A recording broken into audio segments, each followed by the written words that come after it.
Men Baratova Kumush bibi, Jizzax viloyatidan kelganman. Oilamizda bunaqa san'atkorlar yo'q va men birinchisi bo'lyapman. Musiqa maktabiga olib kelgan opcham bo'ladi. Onam esa meni har doim qo'llab-quvvatlagan.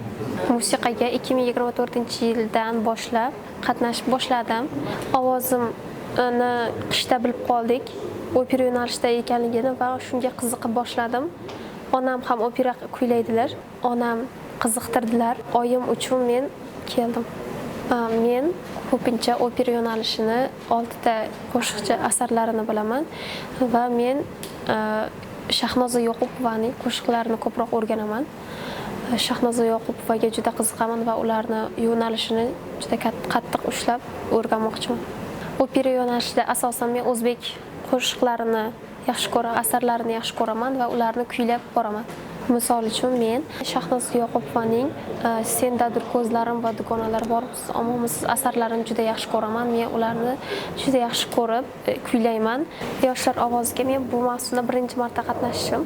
Birinchi mahalla, undan keyin tumandan keyin viloyat bosqichi va respublika bosqichiga keldim.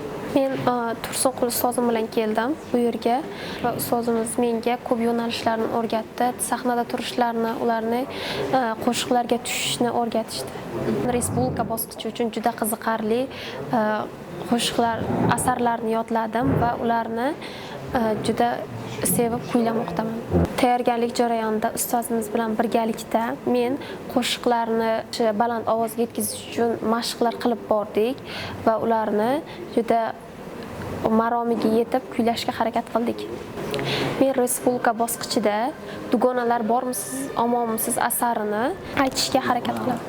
Men birinchi o'rinda olaman deb maqsad qilib keldim va men juda qattiq tayyorlanganim uchun birinchi o'rinda olaman deb o'ylayman. Men bu tanlovlar orqali o'zimga kerakli bo'ladigan, o'rganadigan narsalarim ko'p va bularni o'rganib ham ketaman. Avvalo biz birinchi prezidentimizga shunchalik katta sharoit qilib berganligi uchun va bunaqa sharoitlardan ko'pini qilib berish uchun prezidentimizga juda kattakon rahmat aytaman. Biz bu tanlovda qatnashsak, kamchiliklarimizni to'g'rilaymiz va kamchiliklarimizni yanada to'ldirishga harakat qilamiz va ustozlarimiz bilan birga ko'proq ishlaymiz. Men shuncha tanlovlarga qatnashsam ham men shifokor bo'lish niyatim bor, lekin men san'atni tashlab qo'ya olmayman. Chunki meni san'at hayotim va uni tashlab qo'ymoqchi emasman.